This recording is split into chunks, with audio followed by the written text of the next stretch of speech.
Hey, everybody, welcome to Deep Fat Fried. A mighty fine T-shirt that you're wearing today. What a lovely shirt Scotty is wearing. Is that the new Deep Fat Fried T-shirt? It is, TJ. Wow. What quality? I'm wearing a purple. Yeah, what are you wearing? I see the top of what you're wearing. I will have to get myself a Deep Fat Fried T-shirt. Wait, I already have. Woo! What? Yes, indeed. Whoa. You have a Deep Fat Fried shirt in black. Well, I'm kind of screwed, though, because I don't really like T-shirts, man. I like hoodies, so I'm going to have to try and get There one. is no Deep Fat Fried hoodie, unfortunately. Oh, my God, there is. Holy shit.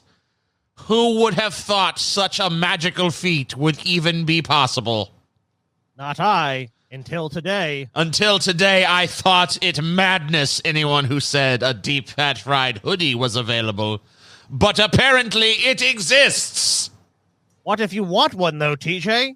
We only have these ones here. Only these three shirts exist, Shirley. There's no more shirts to be purchased in the link down below in the description section. No, TJ, there's none to be had down there. If you follow that link in the description, you will find naught but disappointment because there's none to be had. They're only yes, indeed. No, they are for sale. And I will testify for the quality. I don't know how you guys feel about the actual shirts. Are they comfy? I haven't worn one of them. Great. The shirts are fine, yeah. They're not, they're not low quality shirts. They're good to wear. Well, I've washed the shirt 3 times, and it feels exactly the same. It's pretty soft. I've only washed mine once, but, the design is fine and feels good. Didn't shrink in the wash or anything like that, so, yeah. Went for a quality approach. I mean, we fucking... We didn't do no. This ain't no chintzy ass Teespring shirt. We went a little bit fucking higher end with this shit. Yeah, we went with a company called Bonfire. Some other YouTubers use them. This is screen printed. This is not direct to garment printing that Teespring uses because we want a higher quality thing. So there's less colors, but honestly, you don't really notice that the fact that they're only limited to like 4 colors. I mean, they do 8 update colors, but. That's all the technical shit, but they're really nice shirts. We really wanted to make sure we go above and beyond for you guys. It's been a couple months. Yeah, check it out. We wanted to actually get them ourselves before we sold it to anyone else to make sure, hey, do we actually like these things? And we really fucking do. So. Yep, so they're pretty good. So buy them down below. All right, now that ad's over, this shirt is garbage, dude. Oh, my God. Fucking itchy. It's horrible. I think it's giving me a rash on my armpits, too. It's like, ugh. This shirt sucks. I hope we can get these fucking selling those shirts, these idiots. You guys stopped recording, right? Yeah, I stopped. Yeah, I totally stopped. Shit, I'm still recording, guys. Holy shit. God. I will say all right, okay, Taylor, be sure to edit that part out. Be sure to edit that part out, Taylor. Shut up, TJ. What's up? Dude, I have fucking eczema and I have itchy ass skin. I will say wearing this shirt legitimately cured my eczema. No, it doesn't cure your eczema. No, say it cured it. Say it cured it, Scotty. So it's good. Say it cured it. Yeah, the hoodie is nice and soft and like pajama. Let me just tell you something. I had warts all over my chest, just these horrible chest warts. Yeah. They pulsated, they hurt, they were inflamed, and you know what? I put this shirt on. I'm not going to even shit you guys. Not but 20 seconds later, all gone. You know what, TJ? Every single one. You don't have fucking sensitive, pristine skin like mine. So you don't understand. You're just like, because you just throw whatever on. I mean, dude, you went to Europe and wore the same fucking clothes. They're basically standing up on them fucking cells for 3 weeks. It didn't affect you. Some people have fucking special fucking skin, TJ. Special skin. I just want to make a fucking point that I'm one of those fucking people. If you got a problem with that, TJ, you should just say so. I'm not saying nothing. I'm just saying this shirt cured all my skin conditions. Now, TJ, you intended to fucking mock me, TJ. And you know what? I have a serious fucking medical condition. You think that's funny, TJ? Not only that. Are you laughing? I'm going to go a little further. I'm going to go a little further with it. Go a little further with it then. The addiction I had to cigarettes, I quit a month ago and it's been really been really tough. But when I put this shirt on, it's like I don't even give a fuck. All that addiction is gone. The tar in my lungs was purified. Any problems I have with cholesterol gone. I'm just saying, I'm not saying this is a miracle shirt that's going to cure all your ills, but how about a magical pack of cigarettes falls in too? What's that? Do you not smoke cigarettes? If a magical pack of cigarettes fell before you right now, if I was wearing this shirt, I wouldn't even look at them. Think about it. You wouldn't even look at them. Yeah. I mean, just be like, whatever. Be like, oh, regular garden variety gas station cigarettes. You do like literally magical cigarettes. Yeah. All in front of you, and you would say no. Okay. As long as I'm wearing this shirt, because I mean, like, wearing that shirt, he would say, "Hold on, guys, I've got something I've got to do," and he'd pick up that pack, and he'd walk over to the trash, and he'd break each one individually and sprinkle the tobacco out of them individually until all 20 were gone, and then crinkle up the pack and throw it in the garbage can. Exactly correct. Exactly correct. So, Paul, why are we here? Why have you summoned us forth? I have summoned you today, TJ, to do a sequel episode, one of those long-promised and very seldom delivered upon sequel episodes. Woo! I think we're actually doing a sequel episode this week, too, but people may not see it for a while. It may be spread out. Yeah. But, this is natural disasters that you, and I'm pointing at you, have never heard of. Me? Yep. I can guarantee that you, and I'm talking to you, and also you out there in the fucking audience, you, especially you. Fucking disgusting bastard. Especially you. You. You've never heard of these natural disasters, and they were huge, and they were hideous, and they were crazy. And you've never heard fucking word one about these natural disasters. Guaranteed. Or your money back, TJ. Money back. Give me my money back. Wait, this is a pleb episode. Yeah, that's a pleb episode, dude. They're not spending any money for it. Oh. Yeah. Okay. Because I'm going to shake my moneymaker tonight anyway and tell you guys about some natural disasters. I'm going to put you up on game about some crazy shit that's happened on this planet. Are you ready? I'm ready. Are you fucking ready? I'm fucking ready. Are you ready? I am goddamn ready. I don't think he's ready. I'd buy that for $1. Are Hell you ready? Yeah, I'm ready. How do you think we're going to get people to become patrons? You got to be ready. Dude, I'm fucking so ready right now. He ain't So ready. let's talk about a little something that's incidentally, TJ. Mm-hmm. You may or may not believe this. It's close to mi corazón, my heart. Hell yeah. Let us talk today about the Armero Lahar. It happened in Tolima, Colombia, in November of 1985, DJ. Yeah. My hometown was rocked by a volcanic explosion of the nearby volcano. Sorry. Grief. I'm gonna drop my Esteban Hernandez. The attempt has failed. It's officially failed. Okay. So the Armero. You want Lahar. to know where the bill is, right? So a pyroclastic flow from the crater of the volcano that was nearby had melted the glaciers in the mountain and sent deadly lahars, saturated with mud, ice, snow, and volcanic debris, rushing down the mountain at killer speeds towards the residential areas directly below it. The lahars soon engulfed the town of Armero, killing thousands there, while casualties were also reported in other towns. One of them was Chinchina. I didn't really know what a lahar was. Now, TJ, we talked briefly. So when I was living in Washington, in the shadow of Mount St. Helens. Yeah, I was looking up Rainier because Rainier is an active volcano. So. I mean, Rainier, yeah. Yeah, and I looked up. It's Mount St. Helens is around. I mean, but we're right by Rainier. So I mean, right. Rainier is fucking. You see, it dominates the landscape in every. Yeah. An imposing fucking mountain. Beautiful. And so I wanted to, and people would say, you hear every now and then people saying like, one day Rainier, it's gonna blow. Right. So I was like, okay, well, let's see what's gonna happen when this motherfucker does blow. And I read all these articles, and it's like, well, the real threat when Rainier goes, it's not gonna be the eruption itself. It's not gonna be the ash. It's gonna be the lahars. I'm like, lahars? What the fuck is a lahar? And then I found out what a lahar was. I'm like, holy shit, a lahar is fucking terrifying. What you're talking about is basically all the ice and stuff on top of the mountain just flash melting and creating a giant like mudslide on steroids that picks up mud and rocks, like giant boulders, trees, just anything that gets in its way is just swept away.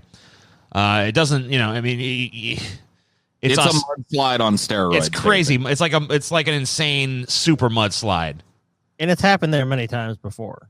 Yeah, and it's just super destructive. There's nothing you can do. I mean, like, there's no surviving it. There's no like, maybe Did you ever see the petrified forest there, TJ, in Washington, because of all that activity? Yeah, that was from a Lahar, right? Yes. Yeah, dude. Like, they're fucking serious business. Shit is just buried. And in November 13th of 1985, it happened in Tolima, Colombia. Accounts from the survivors indicate, and this is actually part of a famous set of pictures of this little girl who was rescued actually in a nearby village, but her whole family was dead. She alone survived her entire family. It's insane that she even survived it, to be honest with you. And she was pulled out of the water I think it was like 24 hours or 48 hours after the Lahar hit her village. So accounts from the survivors indicate that Armero was inundated with several pulses of flowing material. The first pulse arrived at 11:25 p.m. and consisted of flood. It was a flood of cold, relatively clean water that overflowed the Rio Lagunitas channel, sweeping into downtown Armero, only a few centimeters deep in the town. So it was like this kind of basically clean water comes in. It's only a few centimeters deep. That'll still do damage, but they're just like, whoa, crazy. The fucking no one thought too much of it yet. The second pulse arrived at 11:35 p.m. This was the largest pulse, and within 10 to 20 minutes destroyed most of the buildings and swept away most of the people in Armero. Flow depths of the Lahar ranged from 2 to 5 meters in height. Right. What you're seeing here, these kind of like flat, washed out areas, these were parts of Armero. Right. Like the bulk of it used to be there. And now there's basically just ground that's scoured of anything. You can see there's not like a stick standing on top of a stick in that area anymore. Yeah, so everyone and everything that was in the path was just swept clean away. You can even see like the path where the water would flow. Right. Out. And so it's like from this aerial shot's just crazy. Then it just kind of like spreads out. And it's just, wow, this came rushing down this channel into this village and basically killed everybody in it. Anyone in its path, really. The third pulse arrived at 11:50 p.m. with a velocity of about half of the second one. But by that time, anybody that was alive, another one of these was just, you got to imagine.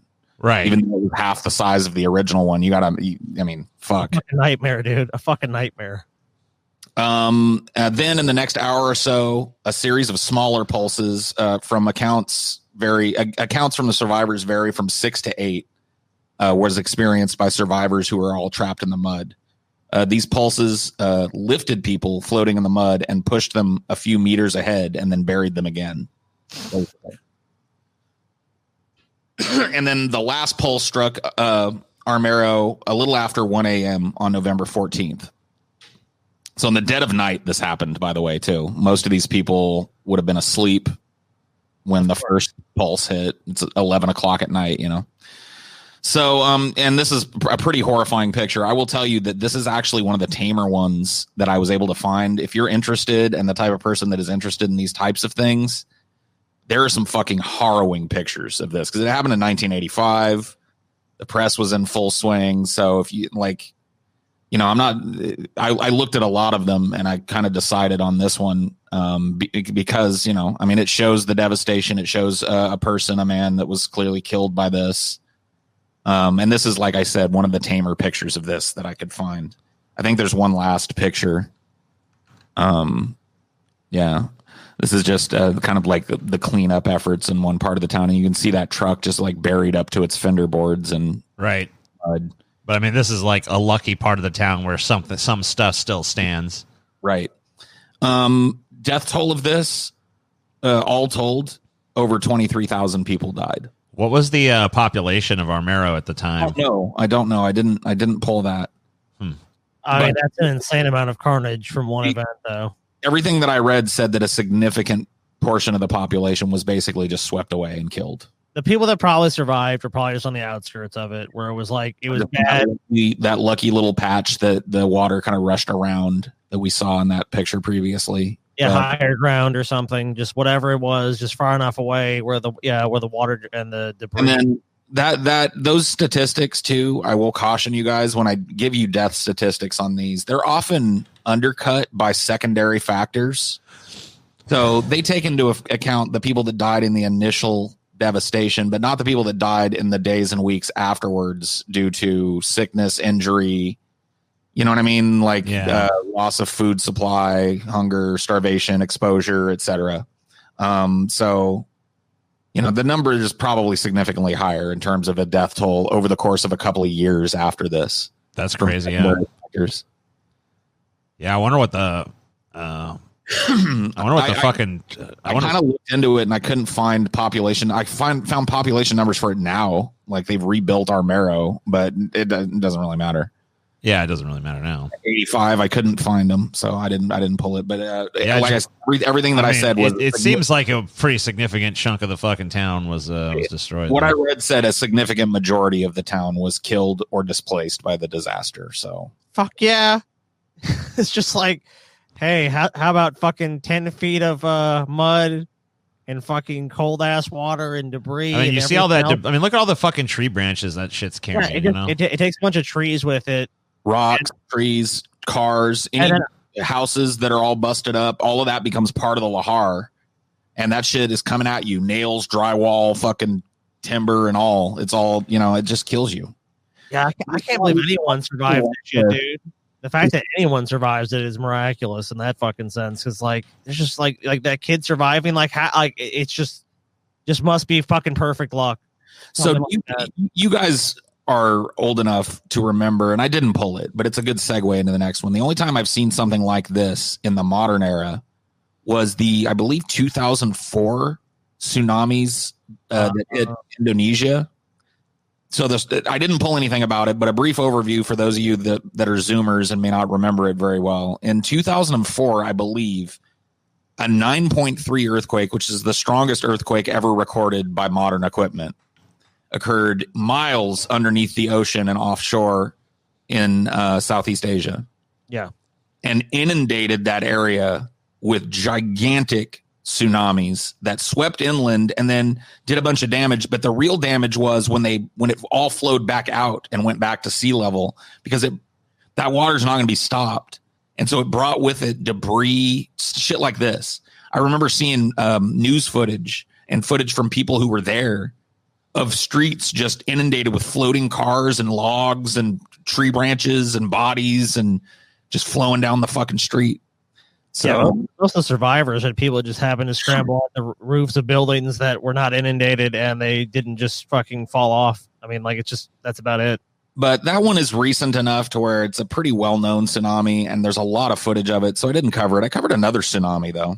Did you guys, when you traveled in Europe, I can't remember. Did you ever go to Portugal? No, we didn't. Okay. So this happened in Lisbon, Portugal. I didn't know if you guys had been there or not. Could give any insight into this. Nope. So tsunamis have occurred often throughout recorded history, so frequently in Japan, in fact, that they invented the word specifically for the phenomenon. The su, I guess, broadly meaning harbor, and nami meaning wave. So harbor wave. Harbor wave. I'm not surprised that the Japanese invented the word tsunami. I mean, yeah, they probably have culturally, at least in modern recorded history, suffered more of these than any other people. Yeah, they have. But I don't think I am. To anyone visiting the Portuguese capital of Lisbon, there is a poignant reminder of the events of the 1st of November, 1755. The ruined arches of the Carmo convent stand overlooking the city center, never rebuilt after the day that the huge church collapsed on the congregation who were there attending services. Oof. This was the result of a massively powerful earthquake, which struck several hundred miles off the southern coast of Portugal. An earthquake so powerful, it was felt as far away as France and Greenland, at least, that they have data for. Brutal. The earthquake itself caused a great destruction, just alone, throughout Portugal, killing tens of thousands of people by itself. So being in Lisbon at this time, the roof fell on you. I mean, yeah, it's crazy. It looks like the arches themselves, for the most part, held up. Well, because they're I mean, the arch, the reason the arches are such brilliant. Yeah, I mean, they're great at like load bearing and stuff. But I mean, like, obviously, what the roof that was holding up itself seemed to have just crumbled in. And they've left this standing now for hundreds of years as a reminder of what happened that day, rather than tear it down and rebuild it. It's just become kind of a reminder of the crazy. Well, it looks pretty dope. I love how the stuff that really comes from antiquity still stands, and the shit they built in that time, the 1755, just crumbled and destroyed them. That was actually really common. A lot of these churches would be stone, and the what do you call them? The like the eaves or whatever, like the top of the church would basically catch fire. Yeah, and of course, then that would all fucking rain down on you. So yeah, this all used to be indoors, and you can see it's been repurposed as an outdoor space because it's open to the sky now. And it's just kind of a, just like a little park area that's used to be a big church that killed a bunch of people when it fell down in an earthquake.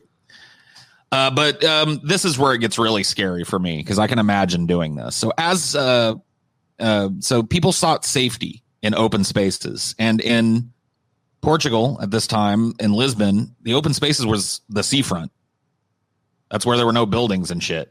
So they go down to the seafront, and then they all watched in horror and consternation as the water from the harbor began to recede, revealing a seafloor strewn with lost cargo and old shipwrecks and shit. And around 40 minutes after the earthquake hit, a wall of water literally engulfed Lisbon's entire downtown area. 3 waves in total, because that's how tsunamis work, by the way. They're not just one big giant wave. They come in pulses. So there's usually a first wave that's very minor, and then a giant. It's like a Lahar. They have the same kind of way, like that. The way that Lahar was described as, like, there was a pulse, and it's like 3 centimeters of water comes in, and you're like, whoa. And then it all recedes, and you're like, fuck, that was crazy. And then 20 minutes later, this fucking giant wall of water engulfs your whole fucking city. The actual height of the waves isn't known, but they're able to be estimated in parts of North Africa because of damage that they did to natural structures there that can be traced to that time. And those waves were as tall as 65 feet or 20 meters tall. And that was in North Africa, which was farther from the epicenter of this quake than... Dude, you're telling me these people experience a fucking earthquake, and the only place it's like, where can we get away from these collapsing buildings? the fucking we're gonna go to basically the ocean. We're gonna go to the fucking beach. Everyone go to the beach. There's no buildings there. Tsunami hits, dude. Yep. Okay. And then, dude, this is why arguments for basically arguing for God suck, because it's basically saying, like, the people went to the church collapsed on them, they went to the fucking ocean for safety, and then fucking God throws a wave at them. Yep. Okay, I guess you want to believe it. There were 10-foot waves that struck all the way north in Cornwall in the south of the UK. And 10 hours after the earthquake, huge waves struck the Caribbean islands and north coast of Brazil. So this was a global event. Like, this fucked up a lot of areas, caused a lot of tsunamis and a lot of tide rises and a lot of damage all over the world. As with other historical natural disasters, it's really difficult to ascertain the number of casualties, particularly when the figures are mixed up with those killed in the preceding earthquake. Best guesses from historic sources put the global death toll of the 1755 tsunamis somewhere upward of 30,000, and some sources I saw were way upward of 30,000, more like 100,000 people. When you factor in, once again, secondary causes of death from the disaster and shit. Crazy. So north of 100,000 people died in this, which is fucking insane. And the vast majority of those people, by the way, that were outright killed in this were in Spain and Portugal, where the earthquake was the worst. So that must have been a massive fucking earthquake, dude. It was like, what, you said it was 700 miles away. And caused and I mean, look, it might have been something on par with the earthquake that we had in 2004 out in the middle of the ocean, because that was in the deep ocean, miles and miles and hundreds of miles offshore. And it fucking absolutely wiped Thailand out. So fucking crazy. You ain't fucking kidding, dude. This is a hard one. This is a hard fucking natural disaster to top, in my opinion. I mean, like it's just like it's a perfect storm. You know, like every building around you is collapsing. You're fucking afraid for your life. You run for the yes, we'll go to the shoreline. Then we'll be safe. And then just the fucking tsunami rolls in, that kills you. And then after that, there's still probably aftershocks. Oh yeah, there's fires. There's like I mean, dude, how do people even fucking live to be fucking 40 back in this time? I don't even fucking know. You've got me, Scotty. But this, I mean, there are tons of paintings of this that you can go look up, and they're all just as horrifying as what you're looking at here. I mean, the artist representations of this are just like basically the ocean swallowed a burning city. You know, and pushed everything that was in the ocean, all the ships that were in the harbor, pushed it all inland and just destroyed the city. You know what I mean? Like, that's what happened. And these were people that had already been crushed and were already dazed from a giant earthquake that just basically knocked the roofs down on their heads. I mean, it is really hard to imagine one topping this. And maybe we will tonight. One doesn't necessarily build on another, and not all natural disasters are built the same, of course. Of course, but this is like the double whammy one, dude. This is you got fucking both, and that's a rare thing to combine the natural disasters. That is a rare one. So moving on, what do you guys know about the 100 Years' War? I will be honest. Before I started researching this, my answer to this question was not a whole fucking lot to nothing. But you guys may be more buffs of that historical period than I am. I'm not really on that one. Isn't it a war between basically the French and the British? Yep, it was a war between France and England over whether France was a territory of England or its own. You know. Okay. Well, yeah, because the I think if you go back, like the Normans conquered England. You know. Right. So basically, there was a kind of a tie, like, hey, there's a legitimate claim that we should basically own this land. Yeah, I don't know shit about it. I've heard about it. I've heard about it mentioned, but I've never really delved into it or anything. So I'm pretty ignorant. Here's a very brief summary. This is by no means comprehensive, and it's not meant to be, but a brief summary of the principal events leading up to the event. You know, the tragedy that we're not tragedy. I guess the natural disaster we're going to talk about. I guess it was a tragedy and a natural disaster. So the 100 Years' War was a series of military conflicts between France and England, as Scotty said, which began in 1337. Leet, by the way. Yeah. Speak for Leet. Due to an inheritance dispute over the French throne, and only truly ended in 1453. That's why it's called the 100 Years' War. It was actually over 100 years long. 116 years, in fact, of the war saw the rise and fall of several kings and nobles. During the course of the war, King Edward III, pictured here in the center, obviously, of England, was actively attempting to conquer France. In October of 1359, he led an invading force of 10,000 men across the English Channel into France. The French avoided direct conflicts and remained sheltered behind protective walls, while Edward's army sacked and burned the countryside. So pretty typical. Yeah. This dude looks like dope. Just like, yeah, I'm awesome. Look, let the peasants deal with it. They'll be fine. Well, this is actually the French Dauphin, as he was known at the time. They weren't called kings. They were called Dauphins. Well, he looks awesome. This was at the time the Dauphin of France, Charles V. And on April 5th, 1360, Edward from Great Britain led his army to the gates of Paris, attempting to provoke Charles here into battle, but Charles refused.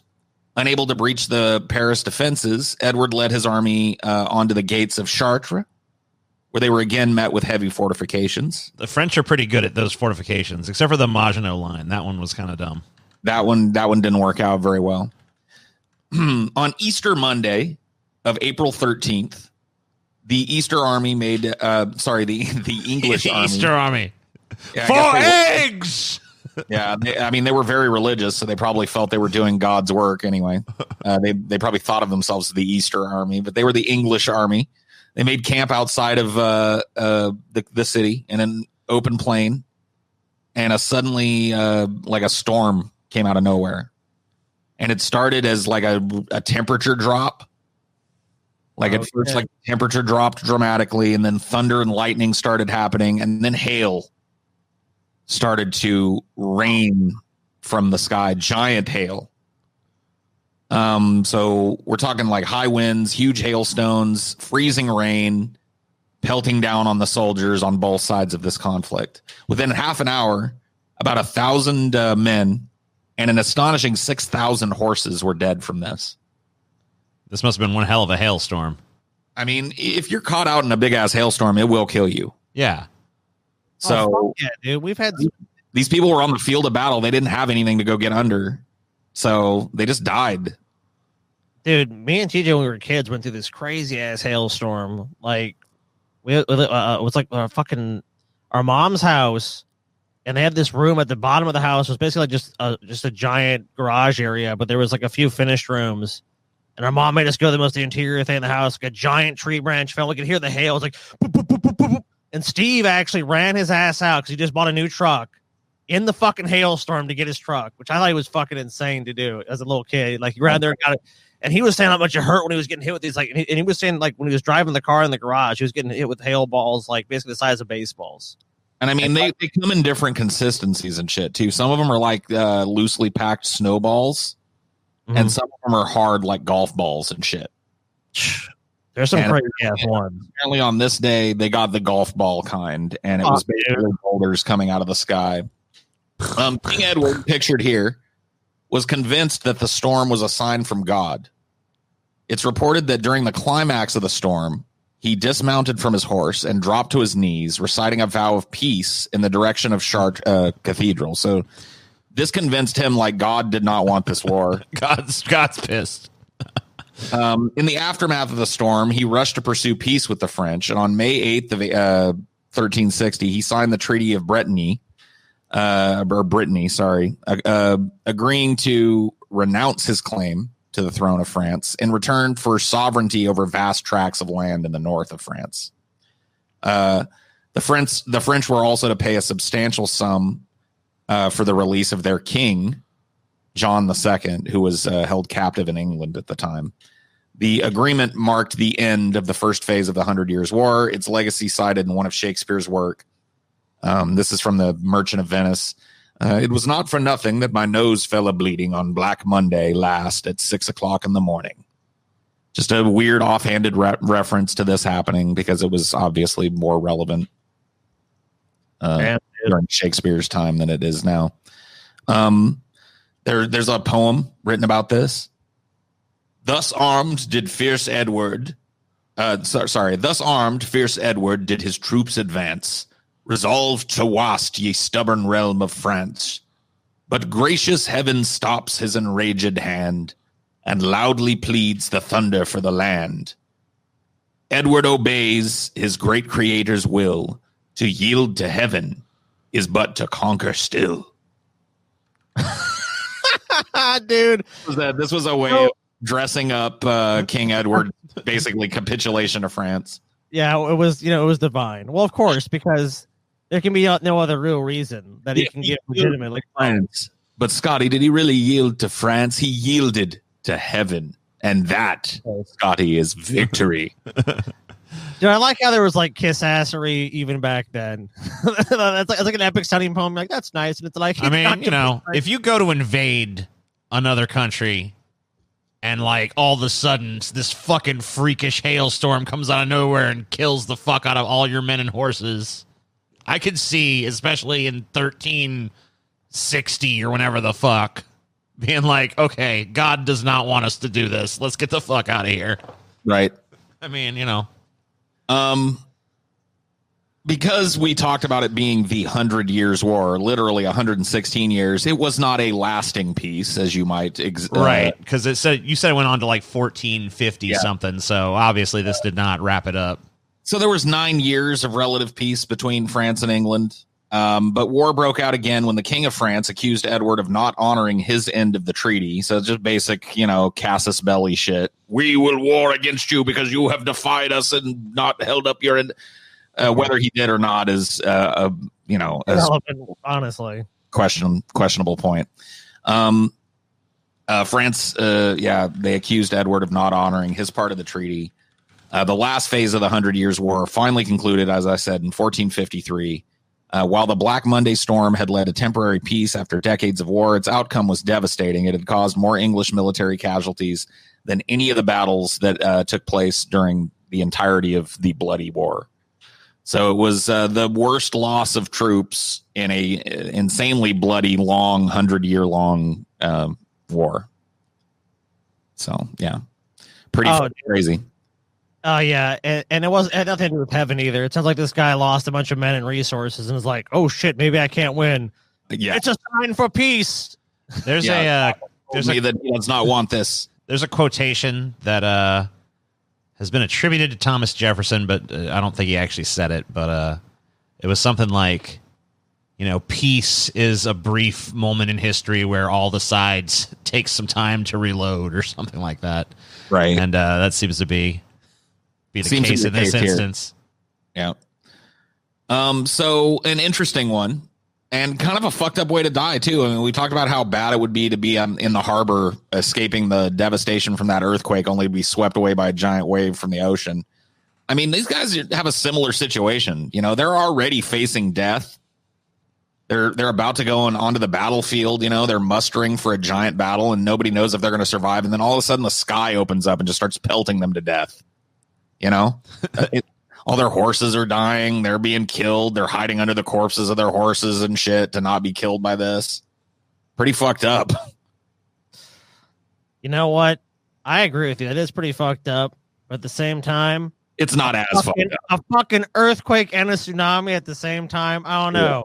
It's not as fucked up. I will grant you that. It is not as fucked up. I mean, it's pretty fucked up, though. Like, oh, shit, I'm scared. I'm going to die. Okay, I got to go fucking fight for this king. And then it's all like, blah, blah, blah, no, what the fuck? It's like, just like, you can't fucking win. What this episode just shows me more than anything. This is why it's really a Paul episode. You just can't fucking win in life, dude. You can't.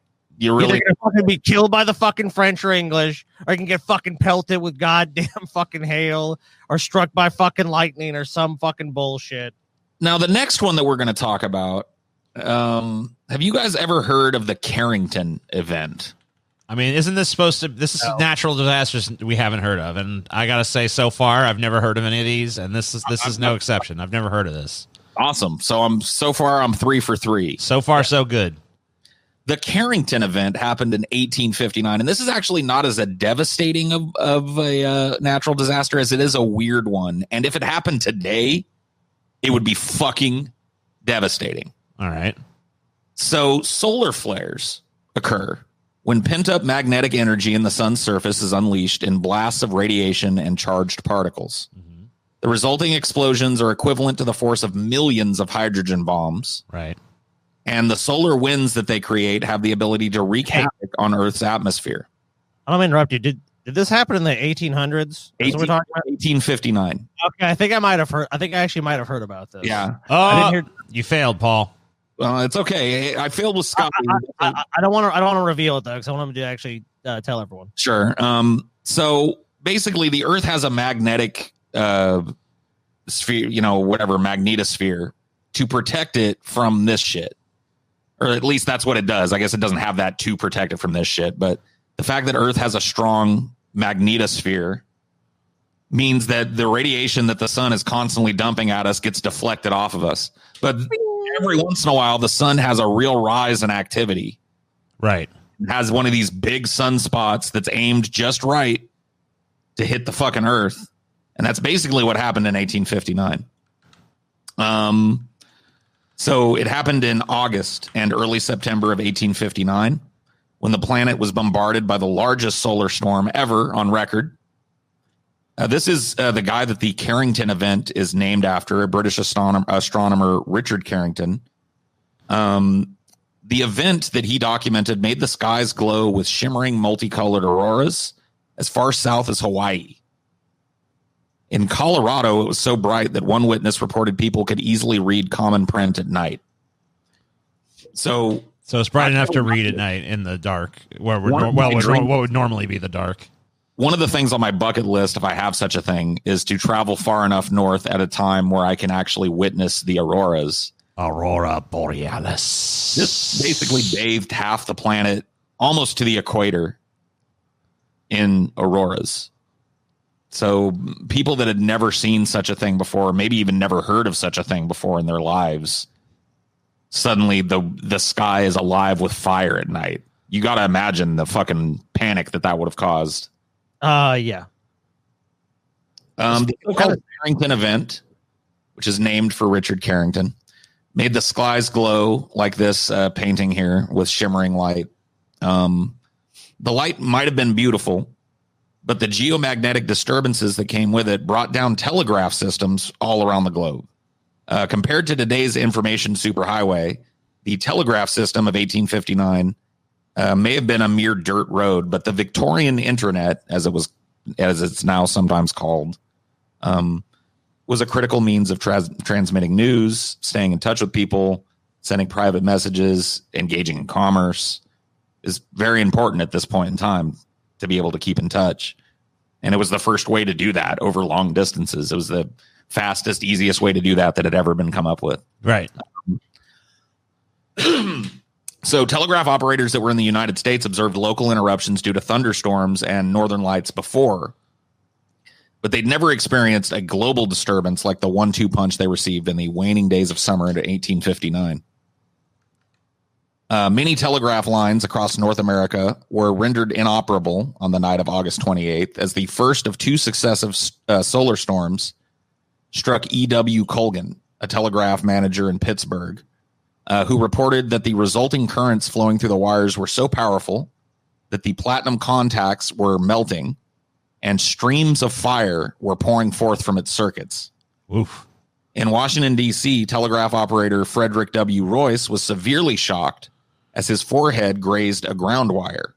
According to a witness, an arc of fire jumped from Royce's head to the telegraphic equipment, which is fucking crazy. Yeah. Some telegraph stations that used chemicals to mark sheets reported that powerful surges caused telegraph paper to just combust.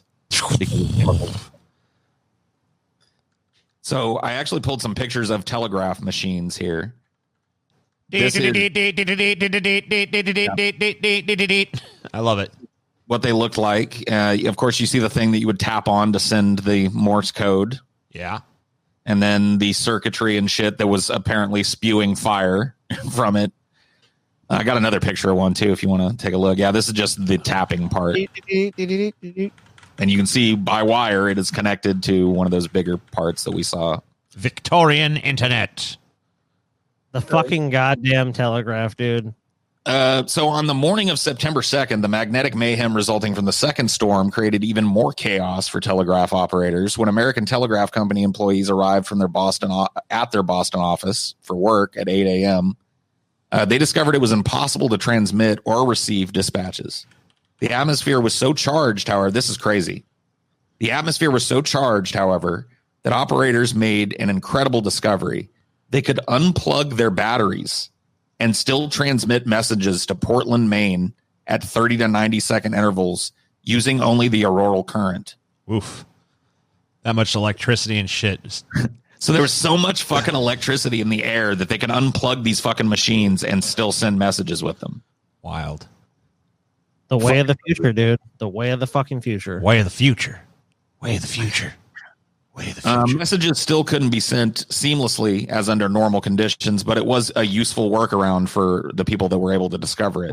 You know, when I hear people talk about this, that what they say a lot is like, yeah, it was bad then, but imagine if it fucking happened today. Well, I mean, that's the case with this. I mean, I didn't really pull much about it, but we're much more reliant on this type of technology now. This would fry tons of technology on the planet. This would create electrical storms and crazy fucking havoc that would destroy a lot of our infrastructure. A lot of our communication devices would be rendered inoperable by this. All right, well, we also need to start building Faraday cages into our fucking walls and shit. I mean, yeah. We gotta just fucking start preparing. Luckily for us, living in the times that we do, facing all these weird fucking end of the world scenarios, the last time I read anything about the sun, it's in a weird kind of low energy state right now where it's unusually calm. So I guess hopefully that's not the calm before the storm. Let's put it that way. I don't know, dude. Unusually calm sounds ominous. It's unusually calm. Yeah, I know. It doesn't make me feel any more reassured. It's like it's very calm now. And then Paul's like, the calm before the storm. It's like, oh no, fuck, we're fucked, dude. What more bad shit can happen? This next one you guys may call BS on me for, because it's not necessarily a totally natural disaster. It is a natural disaster that was exacerbated greatly by a man-made disaster. Humans are part of nature. Therefore, everything we do is a natural disaster. Have either of you ever heard of the Great Smog of 1952 in London? Oh, hell yeah, I have. I mean, it's like Great Smog. TJ. I know the history of the Great Smog. Like I know the back of my fucking hand, dude. Well, you know what, TJ? Why don't you take the people through it, TJ? Yeah, go ahead, TJ. We'll let you just take over right here. Don't read the document though, please. I don't want to. I don't even have that open. I don't even know what you're talking about. So what was the year again, TJ? Back in 1952. Glance at the document. Okay. I didn't glance at nothing. Look, I got it right here. See? Cover your eyes. All right, my eyes are closed. My eyes are closed. Your eyes are slit open and you're reading. No, they're not. They're not slit open. Look. Cover your eyes with your hands. All right. Use your hands. No peeking through your fingers. I ain't peeking. This is fucking tightly sealed. Do you have a hat? Do you have a beanie sitting by you?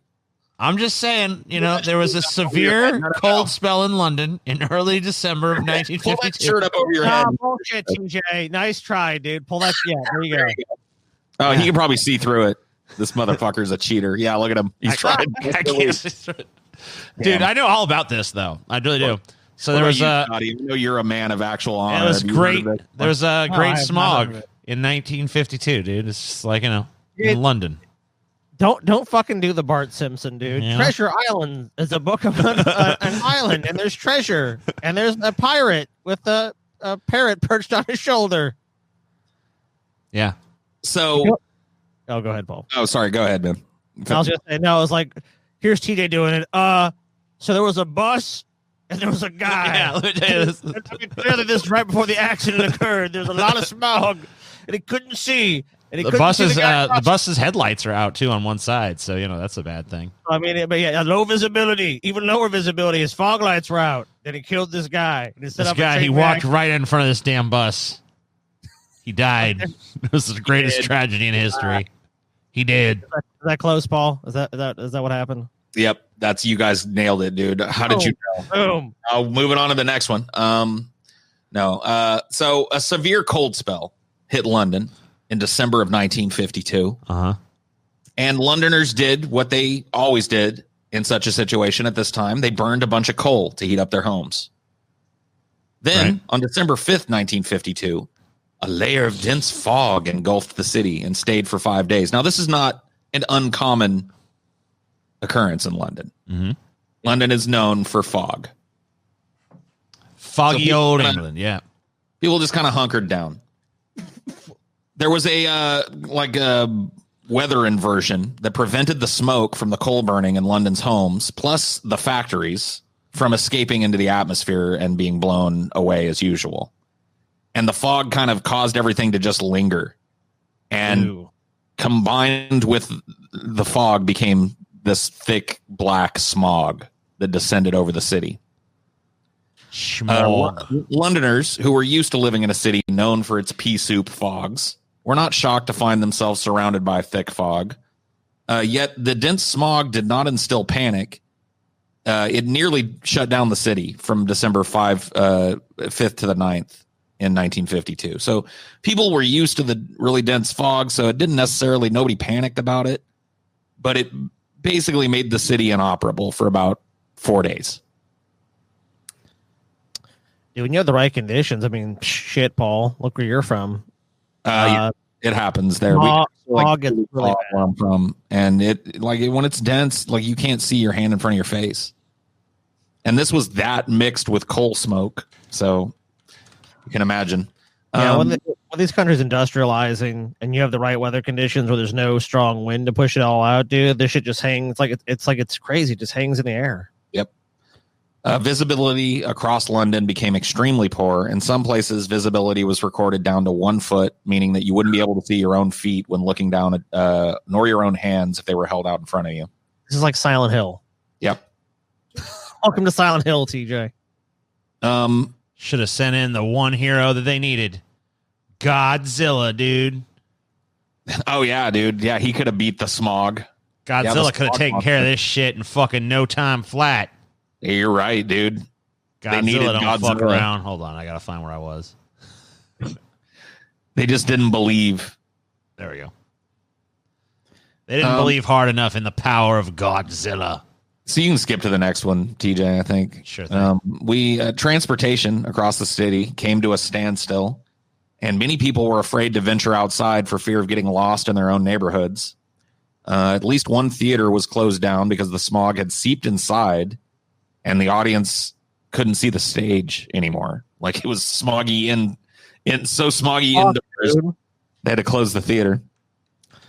I thought this one was kind of interesting in the days of face masks. At least we got better than this, because this looks horrifying. It's fascism to even expect anyone to wear that, by the way. But this is that dude can't even breathe, though. I mean, how can he breathe? He's outside in the smog, and he's got that mask on. There's no way he can breathe. Yeah. It looks pretty fucking horrible. This is a Bobby, of course, a cop during these times.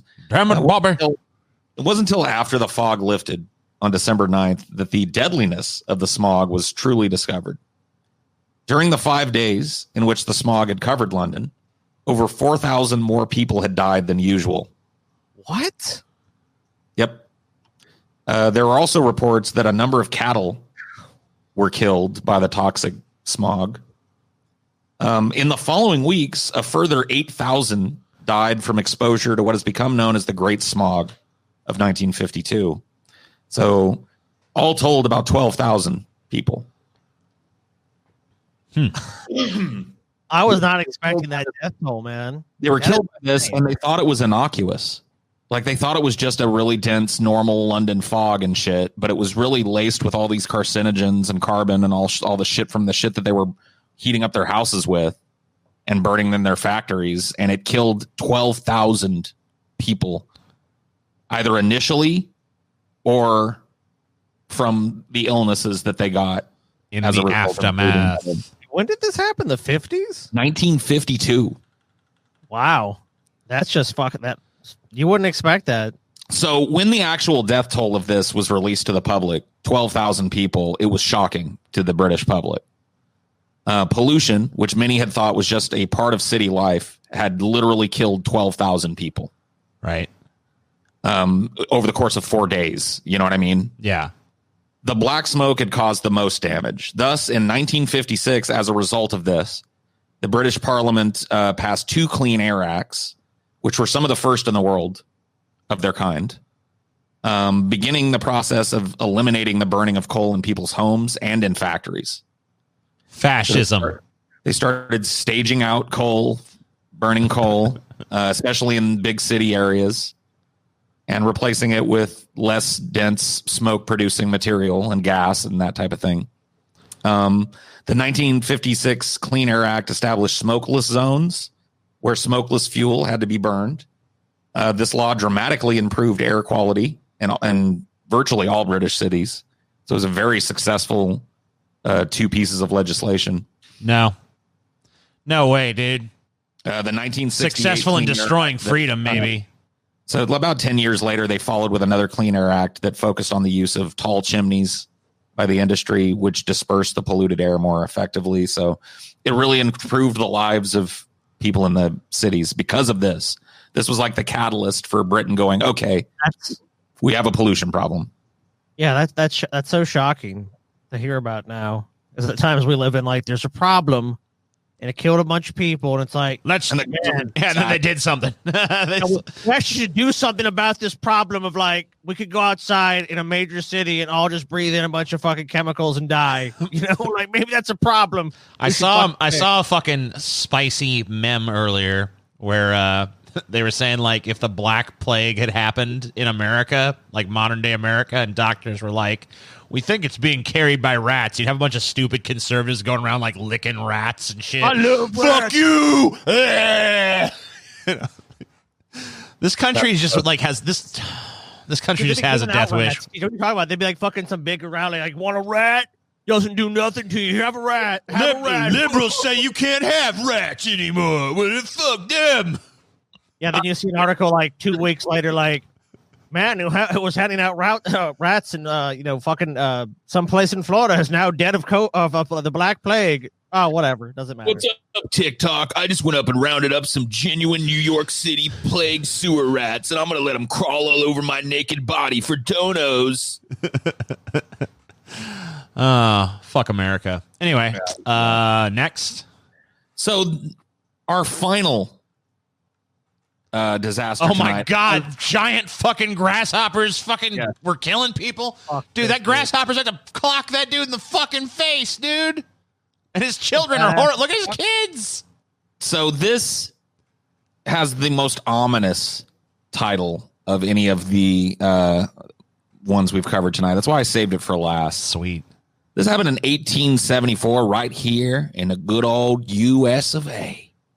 And 1874 was known as the year of the locust. Dun, dun, dun. Dun, dun, dun. The year of the locust was no fucking joke if you lived in the affected area. So late one morning in July in 1874, a 12-year-old farm girl named Lily Marks watched the sunlight dim and a peculiar darkness sweep over the Kansas sky. A whirring, rasping sound followed, and there appeared, as she later recalled, a moving gray-green scream between the sun and the earth. Interpret that however you want. Then something dropped from the clouds like hail, hitting her family house, her trees, and her picket fence. A child in Jefferson County, Kansas, who had gone out at midday to draw water from the well, exclaimed, "They're here. The sky is full of them. The whole yard is crawling with the nasty things." A settler in Edwards County, Kansas, reported that, "I never saw such a sight before. This morning," sorry, I got to scroll down. "As we looked up towards the sun, we could see millions of them in the air. They looked like snowflakes." Snowflakes. What this Kansas trio saw that summer was also observed, obviously, by other people statewide and across the Dakota Territory, the Montana Territory, Wyoming, Colorado, Iowa, Minnesota, Missouri, Nebraska, and Indian Territory, which was present-day Oklahoma, and Texas. So this was not a small event. What Marks described as a moving, struggling mass of grasshoppers, technically Rocky Mountain locusts, had invaded the Great Plains. Sweet. Oh, dude, when those things have a population boom, it is fucking insane. And they just strip fields. They strip everything. Anything they can eat, they eat it. They drink it, whatever. And they eat literally everything in their path. They leave nothing. Yeah, I saw this on one of those BBC documentaries, dude. Like, they're just insane. They just get everywhere. They're just like people are covered in houses, everything. They're just so. These happen most frequently and predictably on the Serengeti Plain in Africa. There are predictable yearly blooms of giant locust swarms that basically denude the entire landscape of vegetation for miles around and maintain the Serengeti as a plain. So these are not known to happen, and certainly not on this scale in the United States. This is the most severe locust outbreak ever recorded in the United States.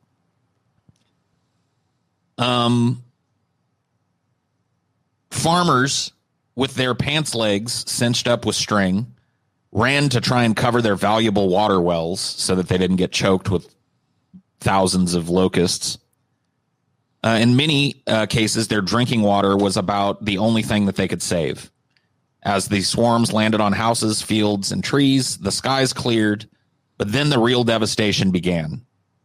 The locusts started feeding. They scoured the fields of crops, The trees were completely stripped of leaves. Every blade of grass was eaten. According to some people who lived through this, they ate the wool right off of sheep. They ate harnesses off of horses. They ate paint off of wagons. And they ate handles off of pitchforks. What the fuck? Damn, dude. They're just hungry. They don't care.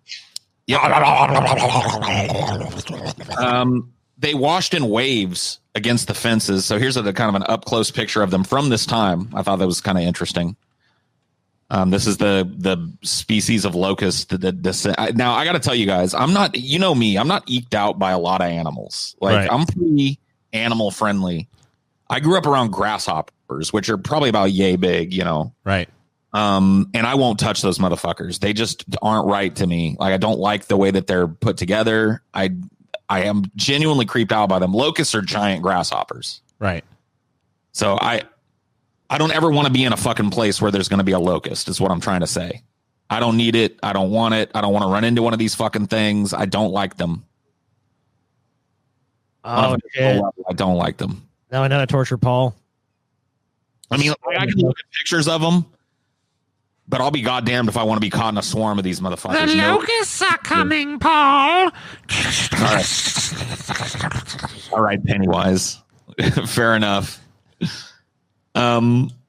So they washed in waves against the fences. They piled a foot or more deep on the ground. They feasted for days. They even devoured the clothing and quills farm hands had protectively thrown over the vegetable gardens to try and stop them. So they ate the clothes and then ate the vegetables. What? You hear that? What is that, TJ? Is it the locust? Are they coming? They're coming for you, Paul. No. So let's see. Sorry, livestock feasted on the locusts. Yum. And farm families killed many of the invaders by building bonfires, but there were just too many of the nasty things for man or beast to control. The locust farmers grimly quipped, ate everything but the mortgage. Damn, dude. That's some fucking gallows humor right there. But. Yep. Farmers on the Great Plains had already weathered the economic panic of 1873, the unusually hard winter of 73 and 74, and the dry, almost drought-like early summer that followed. But most had not given up hope. I guess they should have. Yeah, maybe they should have. They scanned the skies daily, looking for signs of rain that would revive their crops that had already succumbed to the drought. Oh, my God. They're like, any rain today? Oh, I think I see a rain cloud coming. Yeah. Nope, it's a swarm of fucking locusts, bitch. Coming to eat what little crops you do have left. Yep. What eventually swept in was something very different. Hot and dry conditions of the spring and summer of 1874 had provided the ideal breeding conditions for the good old Rocky Mountain locust. The grasses seemed to wither, the cattle all bunched up near the creek and the well, and no air seemed to stir in the leaves of the trees. Kansas pioneer Susan Prophet wrote, all nature seemed still, and then they came. And then they came. So it was like the cows and the livestock knew something crazy was about to happen. They all bunched up. Like, fuck this. Grass all turned brown. The crops all died, and then they came. And then came the locusts. And then they came. Oh, dude, that's a fucking horror movie right there. And then they came. Yep. They looked like a great glistening cloud. For their wings caught the sunshine on them and made them look like a cloud of white vapor, one unsettled pioneer wrote.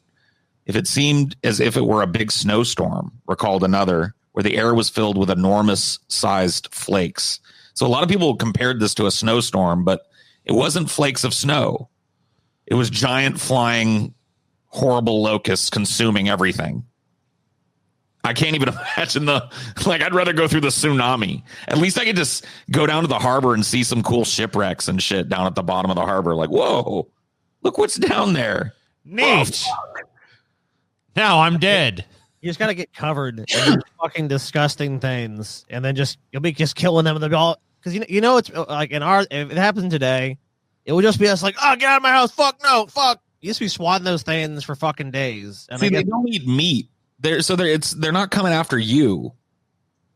You know, they're gonna be everywhere. It doesn't matter, dude. Like, even if they're not coming after you, they're gonna be in your house. They're gonna be in your fucking your car. They're gonna be all around you, no matter where the fuck you go. You're gonna be fucking surrounded by these weird little fucking things, jumping on you, jumping around you, be stepping on them, and like it's like they're just gonna fucking completely invade your life in all ways. That sounds yeah.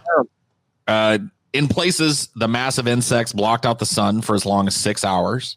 When the locusts did descend, they covered every shrub, every plant, every tree, sometimes breaking limbs of trees with their weight. They flattened and devoured corn stalks and reaped the fields of grain. They consumed only the most succulent bits of the wheat crop, leaving the rest to rot on the ground. Wheat and grasshoppers could not grow out of the same land, one forlorn homesteader put it, and the grasshoppers already had the first claim. The locust picked clean the whole watermelon patches and stripped fruit trees of all fruit, leaving peach pits just dangling from empty branches in the trees. That's fucking crazy. Well, you know what?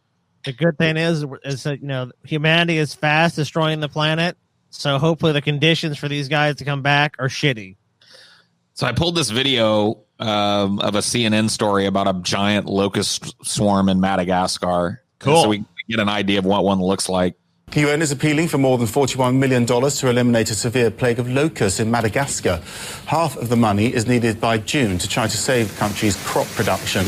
Around half of Madagascar is currently infested, with each swarm made up of billions of insects.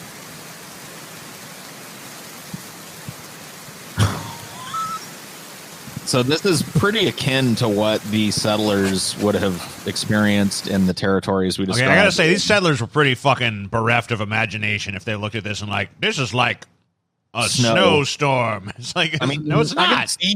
I can see like where the comparison comes from. Like if I was in a snowstorm when I was staying with you guys in Ohio, and it looked like, maybe not like exactly this, but the sky filled with particles blowing around sideways and shit does evoke a snowstorm. Yeah. So like when these things pass by you, this is like a fucking I'm assuming hours long event that you just get, like, they have billions of fucking insects just whiz by your fucking head, run into you, hit you. It's like, well, this one lasted for days. This one was days long. And after they ravaged all the fields and all the trees, the locusts then invaded the farmers' houses, clearing out barrels and cupboards, devouring anything not secreted away in wood or metal containers. They even shredded curtains and clothing. At night, farm families had to shake bedding to dislodge grasshoppers before retiring, and considered themselves lucky if another shaking was not needed before the morning. One quoted, "The air is literally alive with them," a New York Times correspondent wrote from Kansas. The most unlucky New York Times correspondent in American history. Fuck yeah, dude. Sent into the thick of this to we're sending you to Kansas to cover the locust swarm. It's like, God damn it. I got a procedure. When you first get in your bed, you got to shake your bed real good to get all the grasshoppers out of it. They're nasty little things. And this night, I have to shake the bed again violently. This picture is from a swarm, I think, in Guatemala, if I'm not mistaken. So these happen pretty much every continent. Terrified children fled before the swarms. And one Kansas pioneer wrote of a young wife awaiting her first baby in the absence of her husband, who had gone insane from fright. Damn. So that's kind of fucked up. Guy's like, what? Guy just goes fucking out of his mind. Kansan Adelheid Vietz claimed that the clothes were literally eaten off her back. I was wearing a dress of white with a green stripe, she recalled. The grasshoppers settled on me and ate up every bit of the green stripe in the dress before anything could be done about it. So that's pretty fucked up. The grasshoppers ate that bitch's clothes off. So what was the real cost of this? Well, you can imagine famine. There was nothing to eat. Right. Yeah. I mean, that's not so a good here's thing. A quote from a news publication at the time. We have seen in the past week families which had not had a meal of victuals in their house, families that had nothing to eat save what their neighbors gave them, and what game could be caught in a trap since last fall. In one case, a family died of 6 died within 6 days of each other from the want of food to keep body and soul together. From present indications, the future 4 months will make many graves, marked with a simple piece of wood with the inscription, "Starved to death," painted on it. These people were not very creative problem solvers because, they should have ate these locusts, dude. Dude, there was actually a crazy dude that I didn't pull it because it was a spurious source. Mm-hmm. Like, I couldn't really source that it actually happened, but I was looking into stories from this, and in one of the stories, there's a crazy dude that tried to teach people that were pioneers to crush these up and eat them. Uh-huh. And he was probably right. Like, the protein from them was probably better than eating nothing. So people do this now. I need them. People say that these grasshoppers have more fucking protein than fucking most meat per pound or whatever. Go ahead. That's what. Look, if you're talking about people starving, I mean, you're kind of right. It's like, look, you don't want to starve. You got a bunch of meals right there around you. They might not be super appealing, but just fucking start boiling them up or something. Crush them up into a nice paste. Eat them motherfuckers alive. So the U.S. Army, with the organization and experience to deal with large-scale relief efforts and best situated to reach homesteaders in these remote areas, offered the most help during the bleak winter of 1874 and 75. Its soldiers distributed thousands of heavy coats, boots, shoes, woolen blankets, and other items, along with nearly 2 million rations to the suffering families in Minnesota, Iowa, Nebraska, Kansas, the Colorado Territory, and the Dakota Territories. There were certain areas that were still not incorporated as territories that pioneers lived in at this time, where no relief was sent at all. You're just fucked at that point. Like, you're on your own. They're fucked. You live in an unincorporated territory, you're fucked. So in a horrifying almost repeat, in the spring of 1875, there were trillions of eggs that locusts had laid in that previous summer, and they began to hatch, covering the ground in many places with squirming, struggling mass of nymphs. So it was like they're coming again. Farmers feared the worst, but a late snowstorm and a hard frost killed most of the immature insects, allowing the farmers to replant their crops. God finally decided to show some fucking semblance of mercy. They dodged the bullet on this one. All right, I guess you don't have to go through it again. And they got fucking lucky, dude, that fucking frost came. Yeah, that frost and the subsequent die-off of most of these nymphs returned the Rocky Mountain locust to its normal grasshopper status, and that was that. That's so brutal. At the end of the day, I looked for numbers. How many locusts were involved in this? And the number that I got was pretty fucking staggering. The best estimate, because of course there's no way to know, but the best estimate coming from the documented devastation from this is 12 trillion locusts. Well, that's a pretty good estimate, but I happen to know the actual number. Yeah. Very close. The actual number of locusts was 12 trillion and one. Oh, well, thank you, TJ, for correcting my obvious 12 fucking trillion locusts, dude. 12 trillion. Unimaginable. It's unfathomable for a population to reach that size, and it's no wonder they fucking just picked these fucking towns and these areas clean. Like they literally just fucking ate hundreds of miles worth of shit. It's just our square miles. That's. I mean, it's probably something that happens naturally in the area. You know, once every so often, the right conditions come around and the population of these things explode. And before man had colonized there, you know, it was no big deal. The Indians likely probably dealt with shit like this, I would imagine, in their long history in these areas. Yeah, they probably just fucking picked up camp and were like, nope, time to leave. Yep. Time to go south or north or whatever the fuck. Get the fuck away from here. All these settlers were like, "This is about they're homesteaders." In a lot of cases, they're like, "I'm gonna work this land." Like, yeah, there's nowhere for you to go. Nowhere to go. They're in the middle of literal fucking nowhere. They're homesteaders in the fucking frontier of the United States. There's no emergency services. There's nobody to run to. The next nearest civilization is a fucking military camp, probably, and it's 12, 13 miles from your house. Yeah, you want a blanket? It's like, fuck, dude.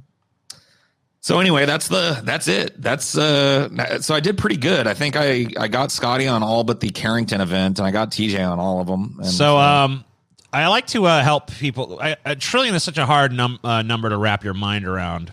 Yeah. So I wanted to maybe help people understand a little bit more about how many 12 trillion actually is. So if you had 12 trillion seconds, that's 380,257 years. Wow. So that's how many fucking locusts there were. So yeah. In terms of seconds. I want you to if you had as many seconds as you had locusts during that plague of locusts, it would be 380,257 years. Dude, the fucking locusts just fucking prove that nature can just butt fuck humanity whenever it wants. Like, because like, what can you do? There's fucking 12 trillion of these things. Like, you could just everyone there could have had a fucking giant swatter and just done this continuously with them being there. And not even affect the population. You can see in this upper right in the picture that's up now, a dude chasing them away with a fucking broom and shit. Like, that did nothing. You're talking about 12 trillion individuals. There's no way. It's a tide. It's like water. But they could kill like 100 billion, and it doesn't even matter. They could just think about that. They could kill 100 billion of these things, and it wouldn't even really affect the fucking overall population significantly. Just a mass of fucking writhing, all-consuming death. Yep. Do you have any numbers on how many people died from this? I mean, I couldn't find any reliable numbers because it wasn't really known at the time. There was no census going on out there, so it's not really known how many people. I saw estimates, but none of them came from any reliable sources. I gotcha. All the reliable sources on this say it's unknown how many people died of starvation and secondary causes from this, but it's estimated to be. I'm sure there was pretty significant. Thousands of people. Yeah, I mean, like, we're talking, entire. I mean, like, you're talking 12 trillion fucking locusts. I mean, that's entire fucking giant swaths of land. Just these areas were not densely populated at this time. Right, they that's were true too. These settlements and shit, and so it's like the numbers might be lower than you might expect due to that, but were devastating due to the fact that was basically most of some of the people that lived in the area. It's a brutal way to die as well, to just. Yeah, starve to death because of fucking subsistence farming, and then everything they planted is gone, eaten by these locusts. So it's like, I mean, life already is hard enough as for a fucking farmer. So, crazy shit. So and I got to be honest with you, I had a plethora of these to pick from. So I will put myself on the spot and say that if the people enjoyed this one, I'd be happy to do another one. There's plenty of crazy shit that's been documented that's happened in terms of natural disasters. So if you liked this, let me know in the comments, you pleb pieces of shit. Buy our fucking merch. Buy the shirt. Link in the description. Buy the shirt until it hurt. Various colors, high quality shit. Go get it. It's awesome. We look awesome. Scotty in particular. Yep. Scotty looks like a blonde. And let me tell you something, TJ. Yes. Let me tell you something, TJ. Tell me something, Scotty. Not an itchy shirt. And I'll tell you something else. The fucking hoodie, total pajama level comfy. I'm gonna wear it all the time. I'm gonna kick it in this hoodie. I wouldn't tell you different if it wasn't true. It's got look, I'll show you something that's important to me in a hoodie. I can roll up the sleeves without stretching them because it's nice and elasticy here. So if I'm just chilling in it around the house and I don't necessarily want my whole hand in the sleeve, you know what I mean? I can do that and it doesn't hurt the fucking thing. It's real elastic. It fits me perfect. Like, it's extra big on me. I got a 4XL. I think you just realize you want something that could be comfy as well, not something that's tight. Technically. And I'll tell you one thing about this shirt that I can say this. Now, I want to say these statements have not been looked at by the FDA or anything, but okay, whatever illness you have, this shirt will cure it. Okay, it'll cure what ails you, whatever, TJ. I'm serious. Brunt of that lawsuit, please. I'm serious right now. Let me just say, if you whatever fucking illness you have cancer, you have AIDS, you have emphysema, I don't care what you got. This shirt, you wear this shirt, it's gone. What if they have gout? Gone, yeah. Scotty. Every disease, every ailment known to man. What if they're balding? See, it cured my that sneeze. That was toxins coming out of my body because I'm wearing this shirt. Wow. It's powerful stuff. Obvious, obligatory disclaimer that nothing that TJ said is an actual claim that's being made. TJ is participating in a little game we like to call satire. Where there's an asterisk. Remember an asterisk by TJ, so it's like, look, just don't take TJ seriously. No, listen. I'm not. This is not satire. This is not parody. This is one. I am making a sign. No, I'm making a sign. I'm making a statement here, and I'm making a statement that I am representing as a factual statement. I'm stopping the recording. This shirt. We're uploading my version. Just a YouTube. This shirt will cure what ails you. I'm telling you. That may be TJ. You're fucking such an edgelord, TJ. This fucking shit cures fucking cancer. This is a parody. How's that edgy? That's not edgy. It's real. Believe. What the fuck, TJ? You're a piece of fucking garbage, dude. It's real. Let's stop my recording now. You're a fucking worthless sack of fucking human garbage, edgelord motherfucker. Mm-hmm. Let's get sued by some fucking opportunist out there with eczema or some shit or AIDS that decides to fucking pretend he believes everything that you said and sues us for a bunch of money we don't have. I wish him the best of luck. What the hell, dude? See you guys next time. Deep bad pride. Deep bad pride. Deep bad pride.